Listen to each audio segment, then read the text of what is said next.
छत्तीसगढ़ के 36 महारथी के पहले एपिसोड में आज हम बात करेंगे Chhattisgarh chamber of commerce and industries में उद्योग चैम्बर भिलाई के अध्यक्ष डॉक्टर जितेंद्र गुप्ता जी से। डॉक्टर जितेंद्र गुप्ता जी भिलाई क्षेत्र के एक सफल उद्यमी हैं। तो आइए बात करते हैं जितेंद्र गुप्ता जी से। सबसे पहले तो आपको बहुत बहुत धन्यवाद जो मुझे आज आपने इस गंतव्य में आमंत्रित किया। दूसरा, मैं आपके सारे दर्शकों को, व्यूअर्स को मैं यहीं से नमस्कार करना चाहूँगा। आगे मैं ये बताना चाहूँगा कि आप लोग बहुत अच्छी पहल कर रहे हैं हमारे छत्तीसगढ़ के ऊपर, जो इस तरह का आप लोग इंटरव्यू लेकर के लोगों का मोटिवेट के लिए काम कर रहे हैं। तो इसके लिए भी मैं आप सबको साधुवाद देता हूँ। आप लोग इस तरह का एक सफल आयोजन कर रहे हैं। एसएमई यूनिट के तौर पर आप हमारे व्यूअर्स को बताएं कि स्टार्टिंग फेज में एक एसएमई को किन चैलेंजेस का सामना करना पड़ता है। एसएमईस के लिए तो चैलेंजेस तो हर समय, हर सेकंड, हर घड़ी है। एसएमई शब्द जहां आ गए, चैलेंजेस वहां से चालू हो गए।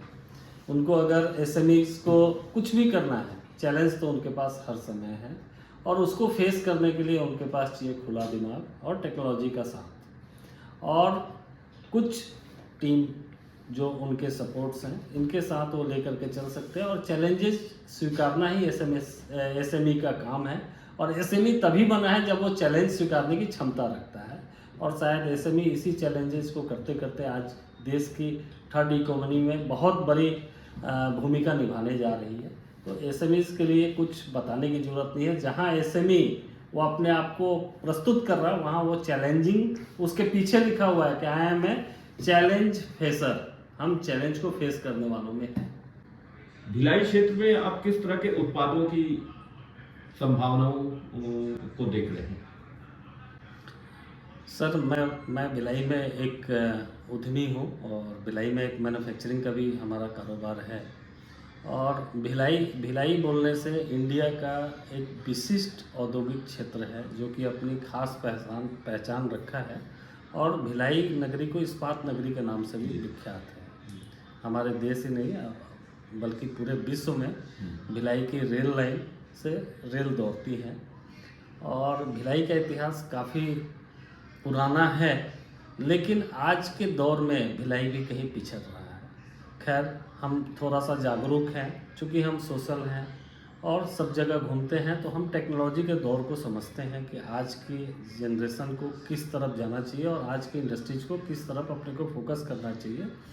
उसके तहत मैंने अपने आप को 100% तो नहीं बट 50%, 40%, 60% के आसपास मैंने अपग्रेड अपने टेक्नोलॉजी को किया, अपने प्रोडक्ट को अपग्रेड किया।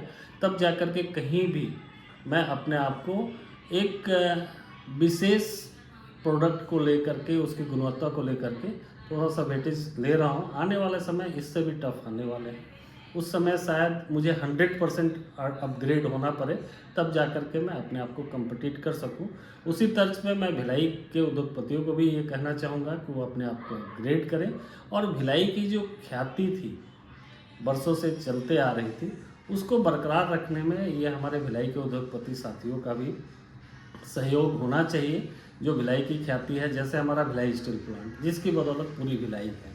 तो भिलाई इस्पात संयंत्र भी 1947 या 51, एग्जैक्ट डेट तो मेरे को याद नहीं है, बट शायद 1950 के आसपास भिलाई स्टील प्लांट का शिलान्यास हुआ और चालू हुआ। उसके बाद से 2000 तक भिलाई स्टील प्लांट यथावत उसी टेक्नोलॉजी को लेकर के चला। लेकिन भिलाई स्टील प्लांट को भी यह आभास हुआ कि हमें भी अपग्रेड होने चाहिए। तो भिलाई स्टील प्लांट ने भी अपने आप को अपग्रेड किया। रेल मिल था, उसको यूनिवर्सल रेल मिल में किया। बहुत सारे मैनुअल थे, उसको ऑटोमोशन में कन्वर्ट किया। तो भिलाई तो अपने आप को अपडेट कर लिया, चूँकि वो पब्लिक सेक्टर कंसर्न है। लेकिन भिलाई के जितने एंसेलरीज हैं, जितनी भी यूनिट्स हैं, उनको भी अपग्रेड होने की ज़रूरत है। क्योंकि भिलाई स्टील प्लांट को भी अगर हमको कुछ स्पेयर्स देने हैं, तो भिलाई स्टील प्लांट ने जब अपने आप को अपग्रेड किया तो उसने सारे ग्लोबली मार्केट से लेटेस्ट अपग्रेड इक्विपमेंट अपने यहाँ इंस्टॉल किया। तो उसके स्पेयर्स बनाने के लिए भिलाई स्टील प्लांट ने हमको एंसेलरी दे के रखा है।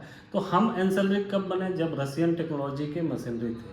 आज भिलाई स्टील प्लांट के पास अपडेटेड टेक्नोलॉजी के मशीनरी लगे हुए हैं। उसके स्पेयर्स बनाने के लिए हमको अपग्रेड होना पड़ेगा, और अगर हम अपग्रेड नहीं होंगे तो भिलाई का मार्केट कहीं ना कहीं डाउनफॉल में जाएगा, जिससे भिलाई की जो ख्याति है वो धीरे धीरे धूमिल होना चालू होंगी। तो इसलिए मैं सबसे ये कहना चाहूँगा कि वो अपने आप को अपग्रेड करें। और आज अब मुझे बताते हुए भी खुशी हो रहा है कि भिलाई में बहुत सारी इंडस्ट्रीज जो हैं वो अपने आप को अपग्रेड कर रही हैं। मैं अंदाज करता हूँ कि भिलाई में अगर 600 यूनिट्स हैं, जिसमें 50 से 75 यूनिट्स जो हैं, जो नई जनरेशन अपने आप को एंटरप्रेन्योरशिप में लाए हैं, नेक्स्ट जनरेशन आपको बोल सकते हैं, जो कि जिनके फादर ने इंडस्ट्री लगाई, आज बच्चे लोग देख रहे हैं, तो वो लोग अपग्रेडेशन की तरफ काफ़ी अच्छा रुख ले रहे हैं और कर भी रहे हैं। और ऐसे ही सब इंडस्ट्रीजों को करना पड़ेगा, ये मेरा पर्सनल सोच है। तभी जा कर के ये भिलाई की ख्याति जो है वो बरकरार रहेगी। पिछले कुछ समय में 20-25 सालों में एसएमईज को किस तरह फायदा पहुंचा है? देखिए, मैं ये कहना चाहूँगा, भारत सरकार ने कभी भी एसएमई उद्योग जगत के मध्यम एमएसएमई जो आज के लैंग्वेज में बोला जाए, तो चाहे सरकार किन्हीं की भी रही, हर सरकार ने फोकस्ड किया है एमएसएमई के ऊपर। छोटे उद्योगों को उन्होंने हमेशा बोला है कि आप हमारे देश की रीढ़ की हड्डी हैं। जो भी सरकार रहा, जो भी बेहतर हो सकता था, हर सरकार ने अपने कार्यकाल में एसएमई को बढ़ावा देने का भरपूर प्रयास किया, भरपूर काम किया। और आज भी, आज तो जो हमारी प्रेजेंट गवर्नमेंट है वो तो अपग्रेडेशन के लिए बहुत सारे ऐसे स्कीम्स निकाल सके हैं, जिसमें हमको शायद नहीं लगता कि हम अगर थोड़ा सा मन बना लें तो अपने आप को अपग्रेड ना कर पाएँ। तो हम गवर्नमेंट पॉलिसीज़ के बियॉन्ड कुछ मुझे ऐसा नहीं लगता कि गवर्नमेंट हमारा साथ नहीं दे रहा है। हाँ, कुछ पॉलिसीज़ हैं जिसके कारण वो तो व्यापार चलेगा तो आएंगे, टैक्स से रिलेटेड और ये सारे इश्यूज तो होते रहेंगे। बहुत सारे पॉलिसीज़ हैं जो पुराने हैं और जिनका बदलाव की ज़रूरत है। बट हमको अपने आप को मैन्युफैक्चरिंग करने में, अपने प्रोडक्ट करने में सरकार ने भरपूर अपनी तरफ से सहयोग देने के लिए सारे कानून बनाए हुए हैं। जीएसटी के विषय में आप क्या कहेंगे? जीएसटी के विषय में मैं, ये थोड़ी जटिल तो है ये जीएसटी, बट जो हॉनेस्ट बिजनेस करते हैं और जिनका बिजनेस करने का नियत साफ है, उनके लिए जीएसटी कोई बुरी बात नहीं है। क्योंकि जीएसटी ऐसा हो गया है कि जीएसटी प्रॉम्प्ट ट्रांजैक्शंस के ऊपर जीएसटी है। एक आपको एग्जांपल देता हूँ कि हमारी और आपके साथ एक डील हुई, आपने मुझे कुछ ऑर्डर्स दिए, उसमें सेटलमेंट हुए कि हाँ आपको 15 दिन में, 1 महीने में पेमेंट देना है। हमने माल बनाया, जीएसटी लगाया, तो जीएसटी का टाइम कैलकुलेशन जो है वो काफ़ी प्रॉम्प्ट है। उसमें थोड़ा गवर्नमेंट को लचीलापन लाना चाहिए। इधर मैं नहीं समझता कि जीएसटी को लेकर के व्यापार पे कोई ज़्यादा इम्पैक्ट है, ऐसा कुछ नहीं है। बल्कि जीएसटी आने से और जीएसटी के पीछे कुछ ऐसे कानून लाने से व्यापार में ट्रांजैक्शंस, पेमेंट फ्लो, ये सारे चीज़ काफ़ी स्मूथ हुए हैं। हम भी लाइबिलिटी से फ्री हुए हैं। आज जीएसटी में हम 50 दिन, 1 तारीख से लेकर 30 तारीख तक के बीच में जितने भी ट्रांजैक्शन करते हैं, नेक्स्ट मंथ के 20 तारीख तक हमको सारे पैसे दे करके उसको क्लियर करने हैं। तो जो सही व्यापार कर रहे हैं, जिनका व्यापार के प्रति रुचि है, उनके लिए मैं नहीं समझता कि जीएसटी कोई बाधा है या कारक है। अपनी एसएमई यूनिट के लिए फाइनेंशियल मैनेजमेंट को आप किस प्रकार से संभालते हैं? फाइनेंशियल, ये तो बहुत बड़ा विषय है जो आप पूछ रहे हैं। मैं कम शब्दों में ही इसको बताना चाहूँगा। हर आदमी एक बजट लेके चलता है, तो वैसे ही मैं एसएमई को बोलूँगा कि एसएमई अपने हर एक ऑर्डर्स, हर एक प्रोजेक्ट के लिए एक बजट तैयार करे और उस बजट के अकॉर्डिंगली करेगा तो उसको फाइनेंशियली भी कोई दिक्कत नहीं आएगी।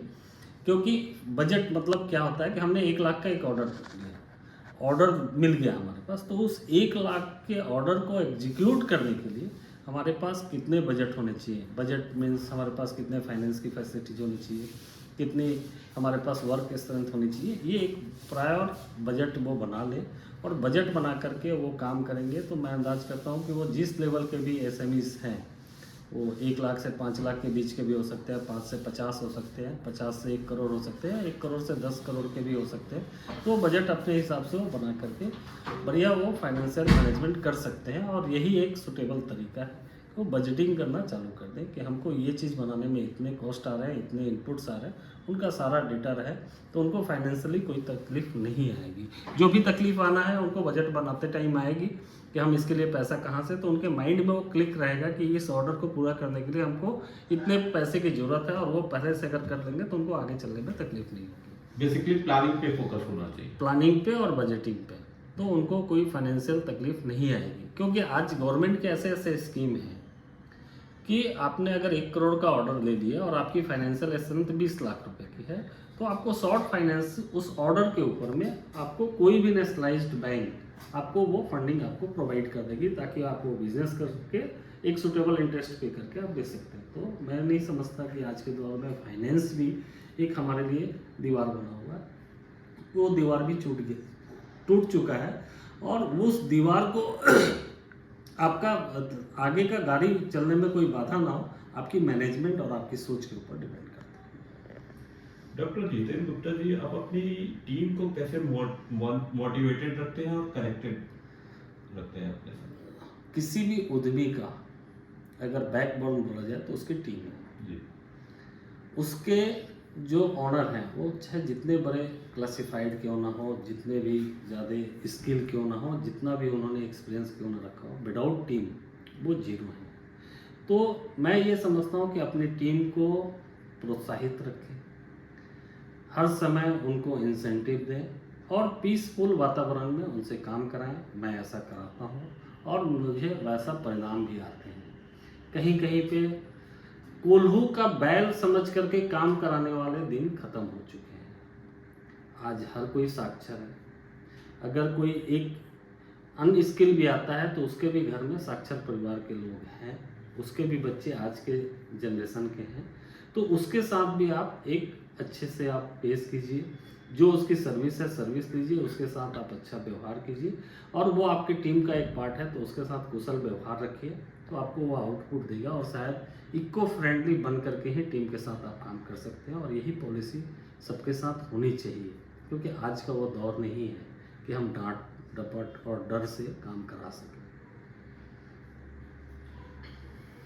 आज की नए जनरेशन के जो एंटरप्रेन्योर्स हैं उनके लिए आपकी क्या कोई इम्पोर्टेंट एडवाइस? आज के जो नए एंटरप्रेन्योर्स हैं उनको आज ज़रूरत है, एक छोटा सा एग्जांपल मैं इस पे देना चाहूँगा। ओला जी, क्या था, एक 18 साल का बच्चा था। आज के युग में हवा के ऊपर पैसा हवा में उठ रहा है। आज बच्चों को टेक्नोलॉजी एडॉप्शन की तरफ फोकस करना चाहिए। अगर नए एंटरप्रेन्योर्स आना चाहते हैं, इंडस्ट्रीज में भी आना चाह रहे हैं, तो अपने आप को टेक्नोलॉजी बेस्ड लाएं और इस पर फोकस करें कि आज के मार्केट में क्या हो रहा है, उसको थोड़ा साइड करके आज के बाद का मार्केट क्या होने वाला है उस पर फोकस करें, तो शायद न्यू जनरेशन जो है उसके ऊपर अच्छी सर्वाइव कर सकती है। ओला ने क्या देखा, ओला ने एक देखा, ओला की जो कंपनी है उनके जो फाउंडर हैं उनका नाम मुझे ध्यान नहीं है, उन्होंने क्या देखा कि टैक्सी सबको पता है, एक टैक्सी भी उनके नाम पे रजिस्टर्ड नहीं है और पूरे वर्ल्ड में उनके ओला ऐप से टैक्सी बुक होते हैं और without any investment successful SME बन पाएंगे। बेसिकली ग्लोबल मार्केट के हिसाब से अपने आप को तैयार रखने की ज़रूरत है। ऐसा नहीं बोल सकते कि हम ग्लोबल के मार्केट के आधार पर अपने आप को तैयार रखें, बट अपने आप को ऐसा बना के रखें कि हम जिस प्रोडक्ट को लेकर के फोकस हो वो प्रोडक्ट की गुणवत्ता जो है वो ग्लोबली होनी चाहिए। क्योंकि कस्टमर के टेस्ट, कस्टमर का आइडेंटिफिकेशन, कस्टमर की ट्रेसेबिलिटी, सारे चीज़ इको फ्रेंडली हो चुके हैं। अब वो चीज़ें नहीं है कि आपने भरोसे पे हमने ऑर्डर दिया, आपको बोला कि आप ये बना दो, आपने बना दिया, सामने वाले उसको ट्रेस नहीं कर पाएंगे। आज के दौर में हर चीज़ की ट्रेसेबिलिटी विदाउट उसको डैमेज किए सारे चीज़ उसके गुणवत्ता की जांच की जा सकती है। पहले के ज़मानों में जैसे मान लीजिए मैकेनिकल के कुछ ऐसे में हैं जो मशीनरी का काम करते हैं, मशीन शॉप में कुछ जॉब कंपोनेंट बनाते हैं, तो उस कंडीशन में पहले क्या होता था, माइक्रोमीटर लाओ, वर्नियर लाओ, मेजरिंग करो, तो उसमें हैंड टू हैंड भी फ़र्क आते थे कि ठीक है ह्यूमन ने मेजर किया, ऑपरेटर ने अपने हिसाब से बनाया और इंस्पेक्टर ने अपने हिसाब से चेक किया, तो थोड़ी सी जो बीच की गैप है ह्यूमन एरर, उसमें रिलैक्सेशन मिलते थे। आज का दौर हो गया है, CMM टेक्नोलॉजी हो गया।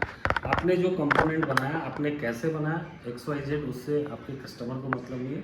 कस्टमर ने उठाया और उसको CMM के सामने रख दिया, वो उसके सामने exact reading without manual support के एग्जैक्ट रीडिंग आपको स्क्रीन पे दे देगा, जहां एरर की संभावना बिल्कुल नहीं है। तो इस लेवल की स्किल आज SME को ज़रूरत है, और उसी को नज़र में रखते हुए अपने आप को फोकस्ड करें। SME के लिए मैं यही कहना चाहूँगा, तभी वो जा कर के आज के दौर के मार्केट में अपने आप को वो स्टेबल कर पाएंगे। किसी क्षेत्र में आप समझते हैं कि इसमें अभी टेक्नोलॉजी सॉल्यूशन और रिक्वायर्ड है? नहीं, टेक्नोलॉजी बोलने से देखिए, अपग्रेडेशन जी। अपने आप में बहुत बड़ा शब्द है। हम्म, और अपग्रेडेशन का मतलब होता है कि आज तक जो हो चुका है उसके अकॉर्डिंगली अपने आप को अपग्रेड करना। हम्म। तो ये अपने आप में एक छोटी बात नहीं है, बहुत बड़ी बात है। तो बस इसका एक ही है कि अपने आप को अपग्रेड करें। एक वाक्य में सिर्फ बताएं कि सक्सेसफुल SME चलाने का सीक्रेट क्या है आपका? आपका कुशल व्यवहार, खुला दिमाग और जमाने के प्रति जागरूकता, कि आने वाले कल के समय की क्या मांग है उसको आज समझ लेना और उस पर चल लेना। ये सक्सेसफुल के लिए इतना ही मंत्र काफ़ी है। धन्यवाद जितेंद्र जी। छत्तीसगढ़ के 36 महारथी में ये थे डॉक्टर जितेंद्र गुप्ता जी। अब अगले एपिसोड में हम किसी और उद्यमी से बात करेंगे। तब तक के लिए नमस्कार।